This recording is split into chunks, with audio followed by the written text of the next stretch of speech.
Hello student, education jet channel में आपका स्वागत है। आपकी बेहद डिमांड पे मैं जीएस के वन डे एग्ज़ाम से रिलेटेड कुछ टॉपिक्स लेके आया हूँ जो बहुत ही इम्पॉर्टेंट हैं। इसे अच्छे से आप स्टडी कर लें और इससे रिलेटेड मैं जो भी है काफ़ी विस्तृत जानकारी आपको दूंगा। तो देखते हैं हम जो एग्ज़ाम में आते हैं। पहला तो बहुत संगतियाँ हम देखते हैं। तो बहुत संगतियाँ जो हुई थी वो 4 हुई थी। तो सबसे पहला जो प्रथम बहुत संगति हुई थी उसका स्थान था राजगृह और ये इसका समय था 483 ईसा पूर्व, 483 ईसा पूर्व। और इस समय शासक जो थे वो अजातशत्रु थे। किस वंश के थे? ये हर्यक वंश के थे। और इस जो संगति हुई थी उसमें अध्यक्ष जो थे महाकश्यप थे। अब हम देखते हैं दूसरी संगति के बारे में।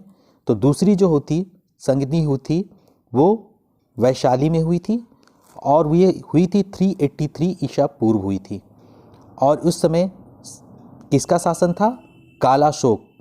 किस वंश के थे? शिशुनाग वंश के थे। और उस समय अध्यक्ष जो थे सर्वकामी साप कमीर थे। ठीक है। और उसके बाद हम देखते हैं तीसरी जो संगति हुई थी वो पाटलिपुत्र में हुई थी। उसका जो सन था 251 ईसा पूर्व हुआ था। और उस समय शासक जो थे अशोक थे जो मौर्य वंश के शासक थे।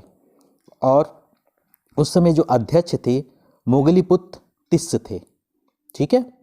अब हम चौथी संगति की बात करते हैं। चौथी जो संगति होती वो कुंडलवन यानी कश्मीर में हुई थी।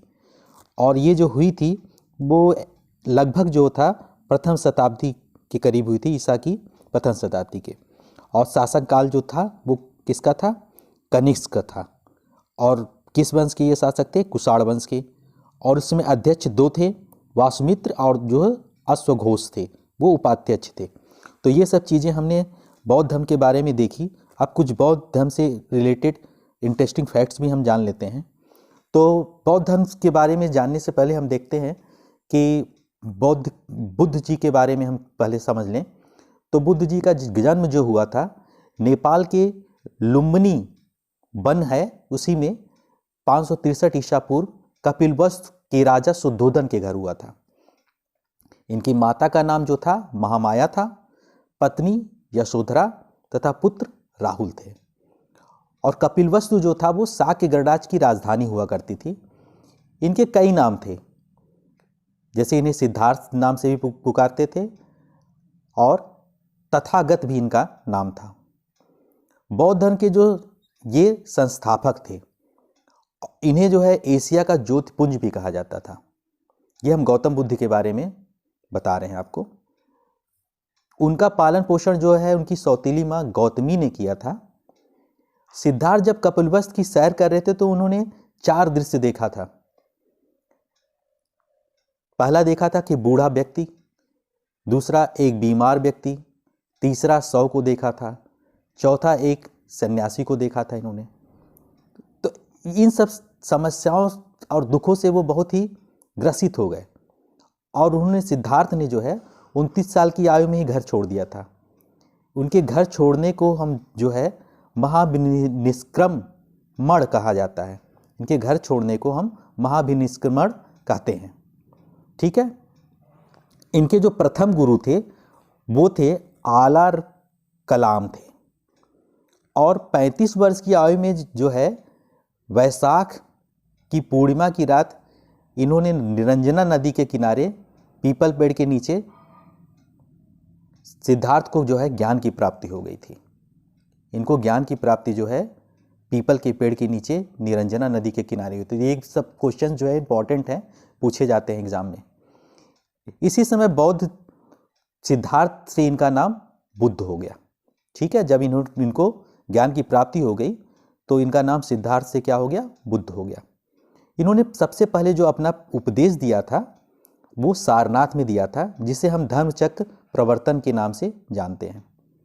इन्होंने वैसे कई जगह उपदेश दिए, जैसे कौशल में दिए थे, कौशाम्बी में दिए थे, वैशाली में दिए थे, लेकिन सबसे ज़्यादा इन्होंने उपदेश जो है कौशल की राजधानी जो थी श्रावस्ती में दिया था उन्होंने। इनके अनुयायी कुछ शासक भी थे, जैसे बिंबिसार, प्रसेनजित, उदयन, ये सब जो थे इनके अनुयायी, शासक अनुयायी थे। और इनकी मृत्यु जो हुई थी ईसा पूर्व 483 में हुई थी, यानी 80 वर्ष की आयु में जो है इनकी मृत्यु कुशीनगर में हो गई थी, जिसे हम महापरिनिर्वाण कहते हैं। ठीक है, तो मृत्यु के बाद इनके शरीर के अवशेषों को 8 भागों में बांट दिया गया था, जिस पर हम जो है 8 स्तूप बने हुए हैं। ठीक है, तो बौद्ध धर्म जो था अनीश्वरवादी है, इसमें आत्मा की भी परिकल्पना नहीं है। बौद्ध धर्म में जो है पुनर्जन्म की मान्यता है। ठीक है, बौद्ध धर्म के 2 अनुयायी होते थे, भिक्षुक और उपासक। ठीक है, बौद्ध धर्म के त्रिरत्न थे, ये सब इंपॉर्टेंट है, ये एग्जाम में पूछे जाते हैं। पहला रत्न बुद्ध, धम्म, तीसरा संघ। जो चतुर्थ बौद्ध संगति हुई थी उसके बाद बौद्ध धर्म जो है 2 भागों में बट गया था, पहला हीनयान और दूसरा महायान। तो ये सब इंपॉर्टेंट है, पूछते हैं एग्जाम में। तो बौद्ध धर्म का सबसे प्रसिद्ध त्यौहार जो है वैशाख पूर्णिमा है, जिसे हम क्या बोलते हैं, बुद्ध पूर्णिमा भी बोलते हैं। बुद्ध ने सांसारिक दुखों के संबंध में 4 आर्य शब्दों का उपदेश दिया था। पहला दुख, दूसरा दुख समुदाय, तीसरा दुख निरोध, चौथा दुख निरोध गामिनी प्रतिपदा। ठीक है, सांसारिक दुखों से मुक्त के लिए बुद्ध ने अष्टांगिक मार्ग की बात की थी। अष्टांगिक मतलब 8 मार्ग की बात की थी उन्होंने। पहला साम्यक दृष्टि, साम्यक संकल्प, सम्यक वाणी, सम्यक कर्मांत, सम्यक आजीव, सम्यक व्यायाम, सम्यक स्मृति, सम्यक समाधि। बुद्ध के अनुसार जो है अष्टांगिक मार्ग पर चलने के उपरांत मनुष्य की तृष्णा नष्ट हो जाती है और उसे निर्वाण की प्राप्ति होती है। तो ये था बौद्ध धर्म के बारे में। अब हम लोग देखते हैं प्रोजेक्ट टाइगर। तो प्रोजेक्ट टाइगर जो है ये कहाँ कहाँ अवस्थित है, उससे जानने से पहले कुछ फैक्ट जान लेते हैं। तो जो प्रोजेक्ट टाइगर है, जिसे हम बाघ बचाओ परियोजना भी बोलते हैं, इसकी शुरुआत जो है 1 अप्रैल 1973 में हुई थी। इसके अंतर्गत आरंभ में जो है बाघ अभयारण्य बनाए गए थे। क्या बनाए गए थे? बाघ अभयारण्य बनाए गए थे। ये बेसिकली जो है केंद्र सरकार की परियोजना थी और 29 जुलाई को जो है अंतर्राष्ट्रीय बाघ दिवस के रूप में मनाया जाता है। अब भारत में हम देखते हैं प्रोजेक्ट टाइगर से रिलेटेड कहाँ कहाँ पे जो है अवस्थित है प्रोजेक्ट टाइगर वाले राष्ट्रीय उद्यान और टाइगर रिजर्व। तो पहला हम देख लेते हैं नागार्जुन सागर श्री सैलेम, ये पड़ेगा कहाँ पे? आंध्र प्रदेश में। फिर हम देखते हैं अमराबाद, अमराबाद कहाँ पड़ेगा? तेलंगाना में। फिर हमारा है बुक्सा, बुक्सा कहाँ पर पड़ेगा? बुक्सा पड़ेगा पश्चिम बंगाल। बुक्सा एक जनजाति भी होती है। ठीक है। दुधवा कतरनी घाट जो है ये कहाँ पड़ेगा? हमारा उत्तर प्रदेश में पड़ेगा। ओरंग कहाँ पड़ेगा? ओरंग जो है ये पड़ेगा हमारा असम में। ठीक है। फिर हमारा जो है कामलांग कहाँ पड़ेगा? ये अरुणाचल प्रदेश में पड़ेगा। सिमलीपाल जो है ये उड़ीसा में मिलेगा। ठीक है। तो ये कुछ इंपॉर्टेंट जो है प्रोजेक्ट टाइगर जो है रिजर्व जो है उद्यान और टाइगर रिजर्व जो है अवस्थिति है इनकी हम देख लिए। अब जो अंतरिम सरकार हुई थी जो हमारी 1946 में, उससे रिलेटेड कुछ हम लोग फैक्ट जान लेते हैं।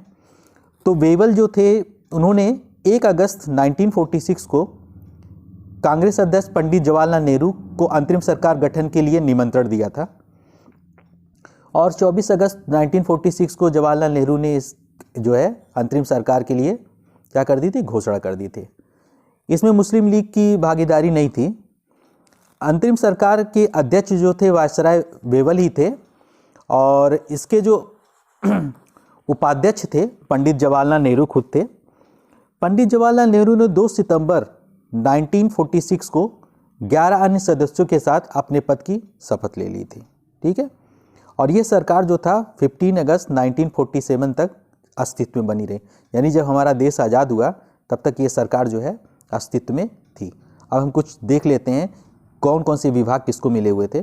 तो जवाहरलाल नेहरू जो थे उनको मिला था राष्ट्रमंडल संबंध एवं विदेशी मामले मिले हुए थे जवाहरलाल नेहरू जी को। और उसके बाद जो है सरदार वल्लभ भाई पटेल जी को गृह एवं सूचना एवं प्रसारण मिला हुआ था, ठीक है। और राजेंद्र प्रसाद जी को मिला था खाद्य एवं कृषि विभाग मिला हुआ था। जॉन मैथाई जो थे उन्हें मिला हुआ था उद्योग एवं नागरिक आपूर्ति मिला हुआ था, ठीक है। उसके बाद जगजीवन राम जी को मिला हुआ था श्रम, ठीक। और सरदार बलदेव सिंह जी को मिला हुआ था रक्षा। अब बलदेव थे तो ताकत इनके अंदर थी तो इन्हें रक्षा मिला हुआ था, ठीक है। और उसके बाद लियाकत अली खां जी को मिला हुआ था वित्त, ठीक। और आसफ अली जी को मिला हुआ था क्या, रेल एवं परिवहन, ठीक। और श्री राजगोपालचारी जी को मिला था शिक्षा एवं कला।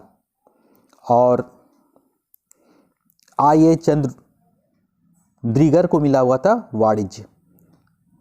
और गजनफर अली खान जी को मिला हुआ था स्वास्थ्य। और जोगेंद्र नाथ मंडल को मिला हुआ था विधि। तो ये डिपार्टमेंट जो है ये इनको मिले। Thanks for watching this video.